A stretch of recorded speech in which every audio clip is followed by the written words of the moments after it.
جلال آباد ښار کې بېلابېل ډوله خولۍ پلورل کیږي. د خولیو د پلور واړه کاروباریان وایي په هیواد کې واک ته د اسلامي امارت له رسیدو وروسته په ننګرهار کې د خولیو او په ځانګړي ډول د کندهاري خولیو بازار ګرم شوی. دوی وایي بېلابېل ډوله کندهاري خولۍ د پلور په پار راوړي او خلک هم ترې د خپل ذوق اړونده خولۍ رانیسي.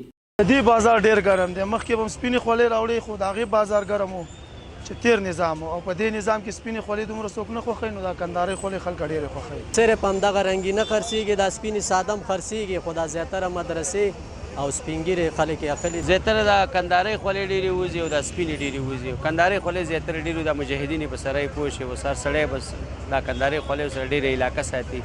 دلته بیا دغه خولیو په سرونکي وایي د ګڼو طالبانو او عوامو خلکو په سر د کندهارۍ خولیو له لیدو وروسته د یادو خولیو په سرولو ته مخه کړې او د ګڼو ځوانانو خولۍ په سرولو سره ځانګړی شوق پیدا شوی دی.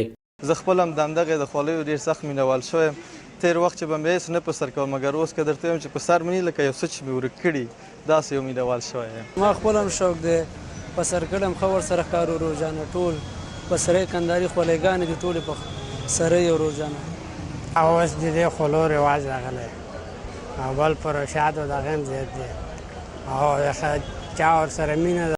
جلال آباد کې بیا د خولیو د پلور لوی کاروباریان هم د کندهارۍ خولیو د بازار د ګرموالي خبره کوي. شکر الحمدلله پخوا خو اوس چې د اسلامي امارت راغلی لږ د کټ ټوپۍ ډیمانډ لږ ډېر شوی دی. موږ د پاکستان نه راوړو دلته خرڅوو نو بس دغه وجې سره مخکې بهر قسم ټوپۍ خرڅېدې اوس وخت کې صرف دغه کټ ټوپۍ لږ ډېره خرڅېږي.